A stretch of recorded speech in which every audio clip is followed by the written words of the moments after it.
Buenas noches, hermanos. ¿Cómo están? Qué bueno verles. En esta oportunidad vamos a iniciar este tiempo con un personaje bien especial que yo creo que todos conocemos, y voy a pedir ayuda a Valentina si nos puede tirar una introducción para que le pongamos atención.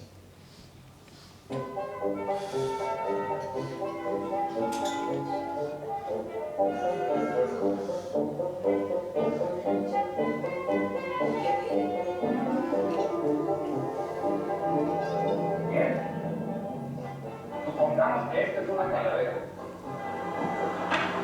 ¿Pero qué significa? ¿Una bandera de piratas? ¡No! ¿En la luz de un cementerio? Tampoco. Esta calavera significa peligro.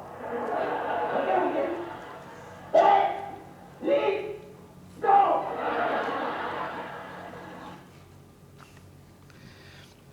Es bueno este capítulo. Si no lo ha visto, véalo. Se va a reír mucho y va a aprender también. Resulta que en la Escritura también el Señor tiene varias clases como esta.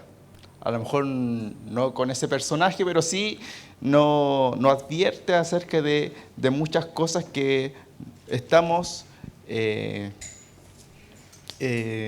nos pueden pasar a nosotros, a quienes amamos, a su iglesia. Y esto es lo que le da título a este mensaje, que es una advertencia de peligro.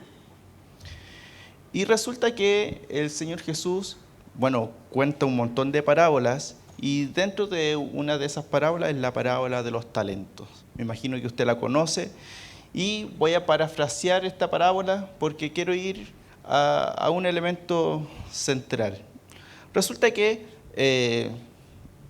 el Señor, ¿verdad?, cuenta que hay un patrón de fondo, alguien muy rico, y que esta persona decide salir, ir de viaje, ver a lo mejor otros negocios, y deja atrás encargado de sus propiedades, de sus cosas, a uno de sus encargados de las 10 talentos, otros 5, o sea, 2, y a otro 1.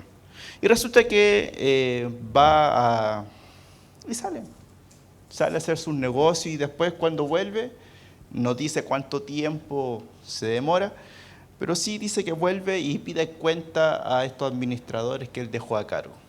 Felicita a los primeros 2, pero al último no lo felicita mucho, que digamos. Y quiero que vayamos ahí al libro de Mateo 25 para que veamos algunos detalles acerca de esta última parte de la parábola de los talentos. Mateo 25, del 24 al 30.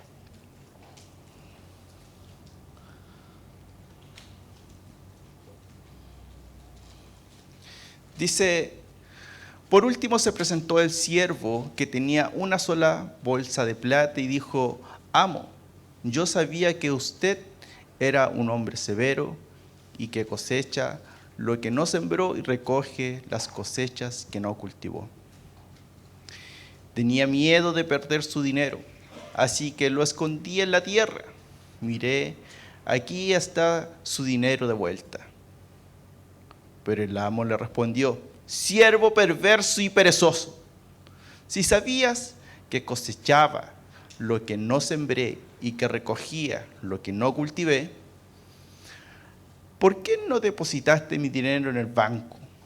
Al menos hubiera podido obtener algún interés de él. Entonces ordenó: quítele el dinero a este siervo y dénselo al que tiene las 10 bolsas de plata. Y a los que usan bien lo que se les dará aún más y tendrán en abundancia. Pero a los que no lo hacen, nada se les quitará, aun lo poco que tienen. Ahora bien, arrojen a este siervo inútil a la oscuridad de afuera, donde habrá llanto y rechinar de dientes. Yo no sé, pero es válido preguntarse por qué se enoja tanto este señor, si en realidad el siervo, primero, no le miente, segundo, no perdió el dinero, sino que se lo devolvió tal cual como estaba, y no huye, no, sino que asume su responsabilidad. ¿Por qué se enoja tanto el Señor? ¿Por qué se enoja tanto esta persona que cuenta esta parábola? ¿Cuál es el enojo? ¿Ha pensado en eso? ¿Por qué se enoja tanto? Porque incluso lo castiga, lo destierra, lo saca de su lugar de trabajo. Dice, afuera de aquí. Lo trata pésimo.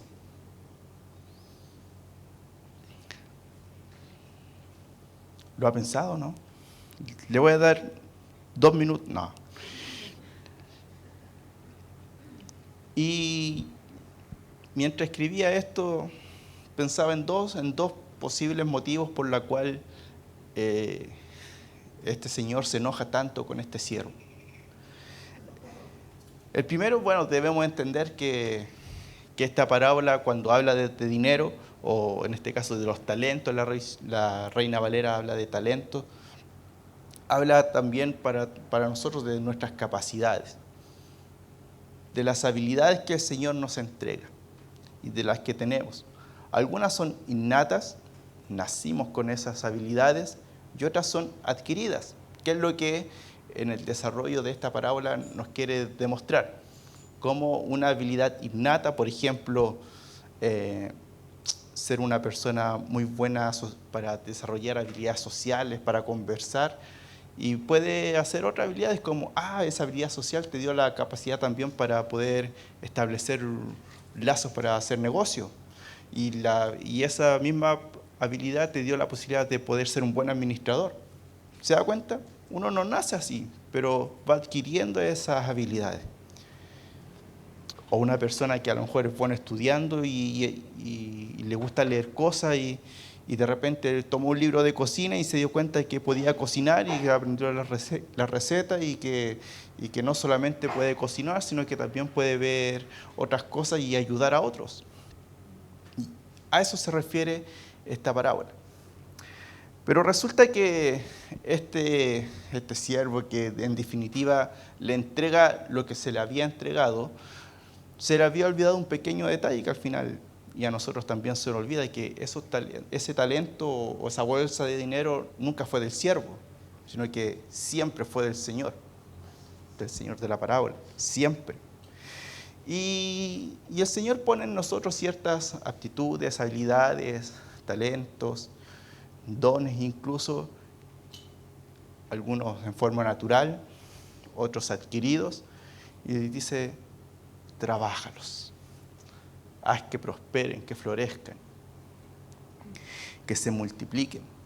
Y resulta que en algunos casos uno dice, ¡ay, cómo esta hermana hace estas cosas! ¡Ay, mira lo que sabe hacer! No tenía idea que hacía. Pero en otros casos, no sé lo que hace. No sé en qué nos puede ayudar. No sé si se ha escuchado o si le ha pasado eso. Pero a mí sí me ha pasado eso algunas veces. Y creo que el primer enojo tiene que ver con eso, porque el Señor dice, yo te entrego algo y necesito que tú lo multipliques. Y tú no lo hiciste, y por eso te llama la atención. Pero el segundo motivo que es al cual nos vamos a centrar el día de hoy es porque este siervo reconoce tener miedo. ¿Se dieron cuenta en ese detalle que dice, tuve miedo? Y al inicio, cuando estábamos viendo la clase de don Ramón, y le estaba dando no sé si una definición, pero sí le estaba diciendo, cuidado con el peligro. Le advertía, le decía, cuando vean esa imagen, esa calavera cruzada, no es un barco pirata, no es la señal de un cementerio, sino que es peligro, una advertencia. Y nosotros lo encontramos en forma cotidiana en algún envase de los útiles de aseo que pueden haber en nuestro hogar, en implementos en nuestro trabajo, en elementos de seguridad incluso. Peligro, advertencia. Y resulta que hay algunas personas que adquieren ciertos miedos. Y el miedo literalmente paraliza a las personas. No las deja pensar en forma correcta, desvirtúa la realidad, los deja paralizados, no toman buenas decisiones. Y a este hombre le pasó eso, quedó paralizado ante la responsabilidad que le tocó asumir. ¿A qué tenía miedo? Seguramente al fracaso o no satisfacer la expectativa ante su jefe. En realidad la parábola no lo explica bien, uno podría deducirlo. Pero hay algo que se enoja mucho este señor por el miedo, y es básicamente porque el miedo produce incredulidad. Y si se fija, durante los relatos de los evangelios, Jesús en varias ocasiones amonestó severamente a sus discípulos por incrédulos. Y en otras ocasiones al pueblo por incrédulos. ¿Y por qué? ¿Por qué lo amonesta tan fuerte? Y eso es lo que vamos a ver en este tiempo. Resulta que la incredulidad en la vida de un creyente, uno podría decir, pero eso no tiene ningún sentido. Si un creyente, alguien de fe, no debería tener incredulidad porque él decidió seguir un estilo de vida de fe. Pero en realidad es más cercano de lo que uno piensa y es más natural de lo que uno está dispuesto a asumir. Resulta que la incredulidad dentro de nuestras vidas es una especie de veneno que actúa en forma lenta, pero siempre es efectiva. Porque cuando la semilla de la incredulidad entra en cualquiera de nosotros, poco a poco vamos desarrollando miedo, nos quedamos paralizados, nuestra fe comienza a debilitarse y no podemos tomar buenas decisiones. Una de las cosas más particulares que tiene la incredulidad es que nos lleva a poder disfrutar y poder desarrollar nuevos pecados. Porque la incredulidad dice, no pasa nada, haz esto nomás, dale nomás. Eso hace la incredulidad. Y nos aleja aún más de los brazos del Creador. En el libro de Marcos, ahí en el capítulo 9, hay un relato de un hombre que corre al encuentro de Jesús en medio de una multitud y que le suplica que ayude a su hijo. Este joven, desde pequeñito, dice el relato bíblico, que estaba siendo molestado por un espíritu maligno, se le metía y hacía que se golpeara, que se tirara al fuego, que se dañara y sufría un montón. Imagínense ver a un niño crecer y que de vez en cuando le pase esto, y imagínense esa familia, ese padre. Y el relato de Marcos capítulo 9 nos cuenta eso. Vamos a leer del 17 hasta el 19. Para que hagamos un poco de contexto. Dice, un hombre de la multitud tomó la palabra y dijo, este era el padre, dice, maestro, le traje a mi hijo para que lo sanaras. Está poseído por un espíritu maligno que no le permite hablar. Y siempre que este espíritu se apodera de él, lo tira violentamente al suelo, le echa espuma por la boca, rechina los dientes y se pone rígido. Y así les pedí a tus discípulos que lo echaran fuera al espíritu maligno, pero no pudieron hacerlo. Jesús les dijo, gente sin fe. ¿A quién le dijo eso? A los discípulos. Gente sin fe. ¿Hasta cuándo tendré que estar con ustedes? ¿hasta cuándo tendré que soportarlos?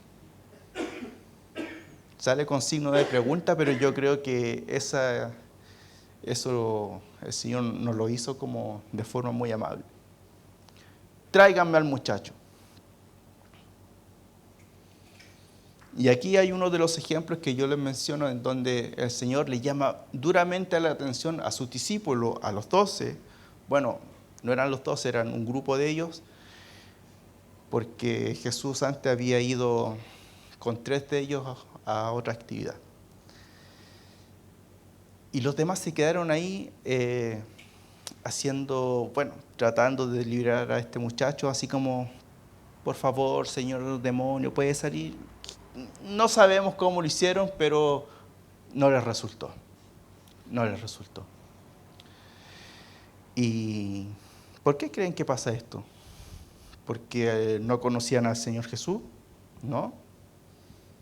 ¿Porque a lo mejor no confiaban en lo que el maestro les decía? No dice eso la Biblia. Pero sí lo que dice la Biblia es que el Señor les llama una vez más la atención por su falta de fe, por su incredulidad.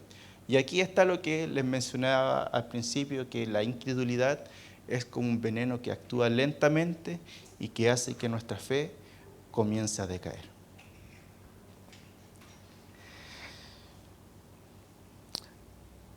Leamos ahora del 22 al 24.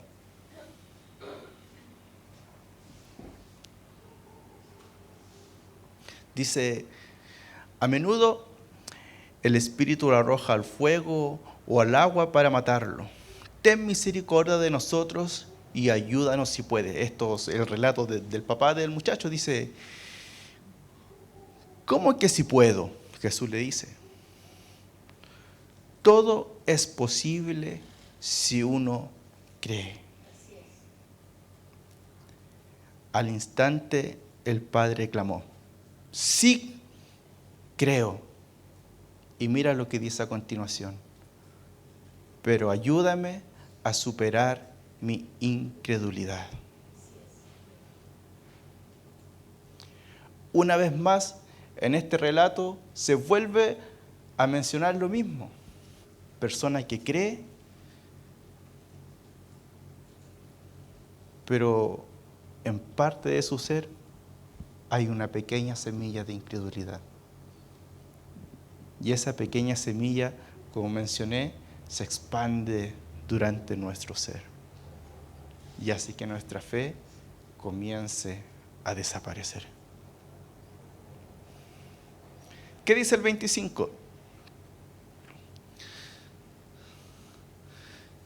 Dice, cuando Jesús vio que aumentaba el número de espectadores, reprendió al espíritu maligno. Escucha, espíritu que impides que este muchacho oiga y hable. Digo, te ordeno que salgas de este muchacho y nunca más entres en él.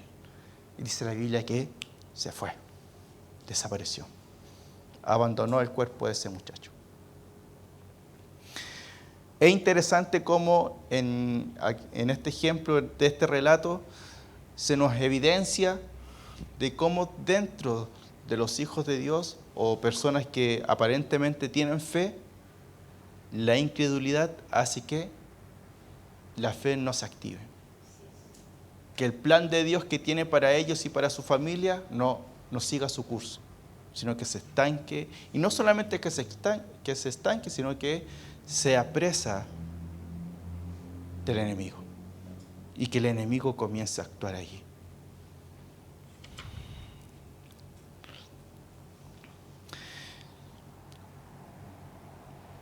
Una analogía.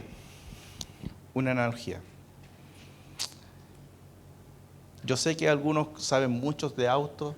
Yo no sé tantos de autos, pero de a poco uno va aprendiendo algunas cosas. Y resulta que dentro de las cosas que una vez alguien me enseñó acerca de autos, es que si el motor es auto de petróleo, nunca hay que echarle benzina. O si es bencinero, nunca hay que cargar con petróleo. Porque obviamente, yo no sé si alguien de los que sabe más de autos que yo sabe lo que le puede pasar al auto. Por lo que yo sé, es que máximo va a andar medio metro y se muere, así el auto queda tirado. No, porque no está diseñado el motor para ese tipo de combustible. Vamos a imaginar que nuestro motor, nuestra fe, es petrolera, ¿sí? Y llevamos un motor petrolero. Y que la incredulidad es benzina. Entonces, como buen motor a petróleo, ¿qué es lo que le tenemos que echar? Petróleo. Le echamos fe. Leemos la palabra, nos juntamos con los que piensan lo mismo que yo, a lo mejor damos algún testimonio acerca de lo que el Señor ha hecho por nosotros, nos edificamos los unos con los otros, a lo mejor con algún estudio. Petróleo. ¿Me entiende? Pero ¿cuándo entra la benzina? ¿Cuándo entra la incredulidad? Cuando en la vida común y corriente alguien te dice, ¿pero estáis seguros que eso es así? Muéstrame a Dios. ¿Qué es lo que realmente hace? Porque eso lo puede hacer cualquiera. Mira, ese no cree en Dios, pero hace lo mismo que tú. Le va igual y yo podría decir que hasta mejor. Benzina. Y poco a poco, ese motor petrolero, de repente le entra una gotita, otra gotita, de repente una carga de unos cuantos litros. ¿Para qué hablar del estanque lleno?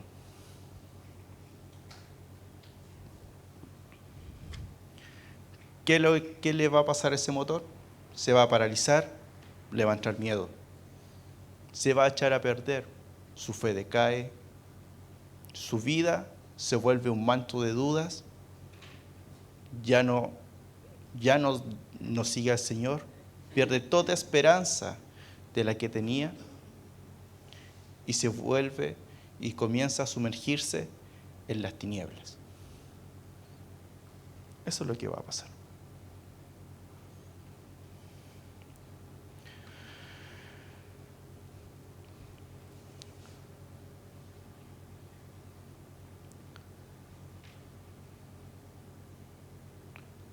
Cuando le echamos benzina a un motor petrolero, cuando le echamos incredulidad a nuestra vida de fe, nos llenamos de dudas, nos llenamos de miedos, comenzamos a no creer en las promesas que el Señor tiene para nosotros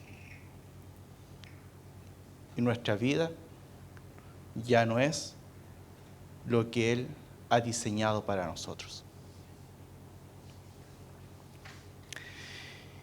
Y quiero tomar 2 ejemplos de incredulidad, uno que tiene que ver en el ámbito de la fe y otro en nuestro diario vivir, que también aparece explicado en las Escrituras. Vamos a la fe. En el libro de Lucas, en el capítulo 8, versículos 50 a 55, hay un milagro bien particular. A mí me gusta mucho esta porción de la Escritura, que es la resurrección de la hija de Jairo. Dice la Biblia que Jairo era uno de los principales de la sinagoga, que uno de los líderes religiosos de ese lugar va a buscar a Jesús porque su hija estaba muy, muy enferma, estaba grave, muy grave. Y había una multitud, Jesús recién había hecho un milagro con la mujer, con el flujo de sangre, y estaba recién terminando eso, y llega Jairo y le suplica al maestro que vaya a su casa para ver a su hija.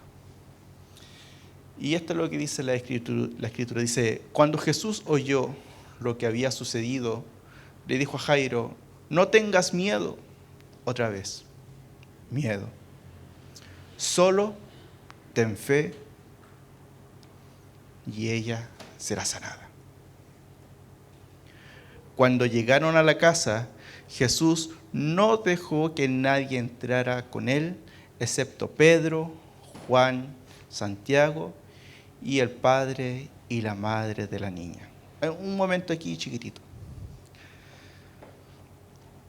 ¿Se habían dado cuenta de ese detalle? de que cuando Jesús entra solamente con 3 de sus discípulos y con el papá y la mamá.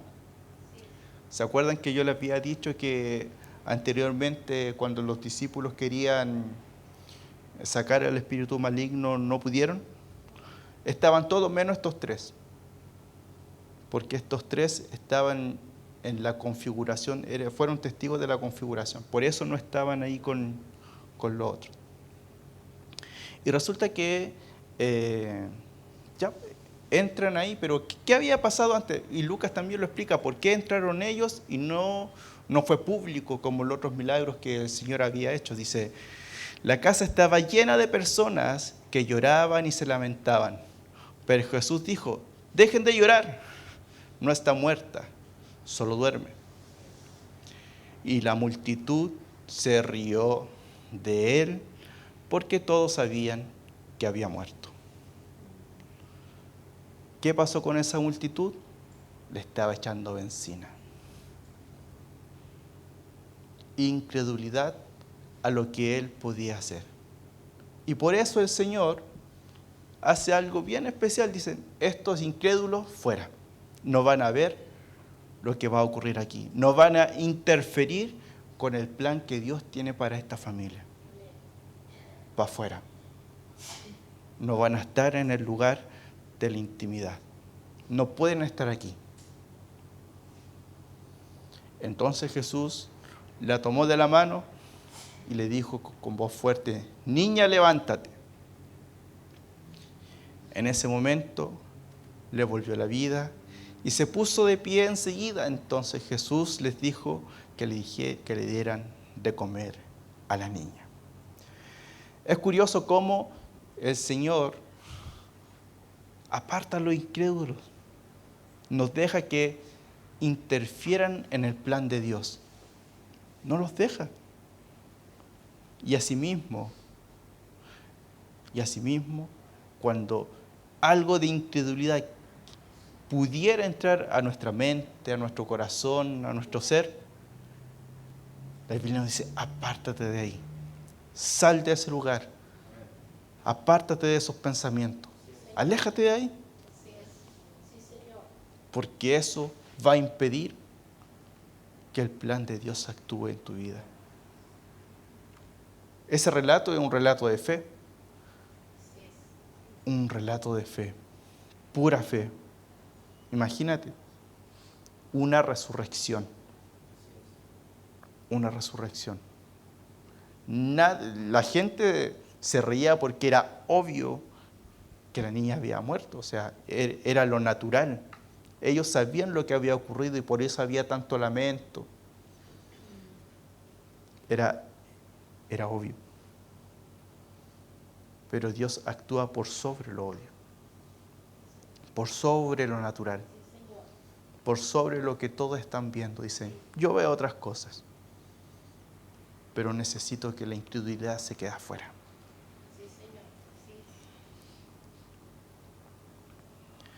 Un incrédulo puede dañar, puede obstruir, puede detener las bendiciones que Dios tiene para ti, para tu familia, para los que tú amas y para la iglesia. Por eso los apartó.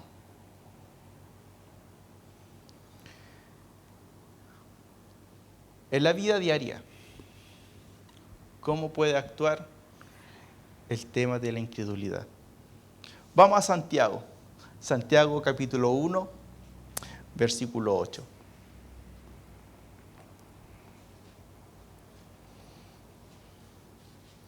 Dice, su lealtad está dividida entre Dios y el mundo, y son inestables en todo lo que hacen. La Reina Valera dice que el hombre de doble ánimo. Esa es la traducción a esta versión. ¿Qué pasa con este hombre de doble ánimo? Su lealtad está dividida entre Dios y el mundo. Y es inestable en todo proyecto que pone delante de él. Una de las cosas que hace la incredulidad es que hace que uno tenga una vida inestable, que uno no pueda avanzar con seguridad. Y algo que pareciera ser obvio, pero Dios no bendice a los que están con un pie adentro y un pie afuera. Eso no lo hace el Señor. Y dentro de la iglesia primitiva pasó un acontecimiento bien singular. Dice el relato bíblico que ese acontecimiento dejó pero absolutamente asombrados a estos primeros cristianos, y seguramente usted lo ha leído en más de alguna ocasión. Estoy hablando de Ananías y Zafira, que aparece ahí en el relato de Hechos 5. Se lo voy a contar, si lo quiere leer, lo puede leer en su casa. Y resulta que este matrimonio tenía en venta una propiedad. Vamos a ponerle pesos chilenos. Vamos a suponer que vendieron esta casa en unos 80 millones de pesos. Y resulta que en ese tiempo lo que se estaba estilando era que los primeros creyentes, los primeros cristianos llevaran sus propiedades o las donaran en forma voluntaria y comenzaran a vivir en comunidad para alimentar la fe, porque en realidad era difícil, eran considerados como una secta, los perseguían, entonces como modo de protección, ellos tuvieron ese estilo de vida al inicio. Y claro, Ananías y Zafira dijeron, vamos a vender esto y nos vamos a ir a vivir con los demás hermanos. Y resulta que les resultó el negocio, y vendieron la propiedad, y ellos dijeron, dice ahí el relato, se pusieron de acuerdo y si en vez de los 80 damos los 40, igual es harto 40 palitos, sí, pues igual era harto. Ya, sí. Y dice el relato que Ananías va a donde están los discípulos y entrega la venta de esta propiedad, y cuando Pedro le pregunta, ¿y de qué este dinero? El dinero de la venta, de la totalidad de la venta. Y ahí Pedro le dice, ¿por qué mientes al Espíritu Santo? ¿Por qué traes mentiras? Dice que al instante cae fulminado Ananías. 3 horas después llega su esposa al lugar donde estaban todos los creyentes y le hace la misma pregunta. Y Pedro dice, ¿sabes qué? Vino tu esposo, me dio la misma respuesta tuya, y ahí donde estás parada tú, él cayó y ya se lo llevaron porque ya está enterrado. Y al escuchar esto, esta mujer igual cae y muere. Y dice que el relato bíblico que todos quedaron, pero si fue que abierto, no podían creer lo que había ocurrido, porque en realidad no es una crítica a la ofrenda, sino que es a la mentira, al engaño. ¿Por qué engañar? ¿Por qué tener esa incertidumbre? ¿Por qué desarrollar incredulidad en lo que en algún principio pudiste haberlo hecho bien? De hecho, nunca se le exigió a los primeros creyentes que hicieran eso, nunca. Ellos lo hicieron en forma voluntaria. Algunos daban las ventas, otros no los daban, porque no era obligación. No era obligación. Pero ellos decidieron hacerlo y al final lo hicieron mal, con engaño. Cuando uno comienza a reflexionar en esto, en cómo la incredulidad puede dañar tanto a las personas, uno dice, ¿y yo? ¿Qué pasa conmigo? ¿Cuáles son las señales? Las señales que debo tener presente. No le va a aparecer una calavera por todos lados. Eso no va a pasar. Pero usted se conoce. Usted conoce su vida. Usted conoce sus decisiones, sus pensamientos. Y sabe si este veneno ya entró o no entró a su sistema. Y si ya entró, hay una cura. Y la cura ya la leímos, que está en el Salmo 34. Y voy a leer solamente el último versículo junto con todos ustedes, que es el 22, Salmo 34, 32, que dice así. Dice, el Señor redimirá a los que le sirven. Ninguno que se refugie en Él será condenado. Creo que este es un muy buen tiempo, un muy buen momento para que volvamos a refugiarnos en Él, para que volvamos a confiar en Él, para que volvamos a impregnarnos de lo que Él tiene para nosotros y quiere para nuestras vidas. Vamos a orar. Gracias, Señor, le damos por este tiempo. Gracias, Señor, le damos por tu palabra. Y gracias, Dios, le damos porque tú, a pesar de toda la incredulidad que pueda haber en nuestras vidas, tú nos animas, nos alientas y nos recuerdas que tú eres nuestro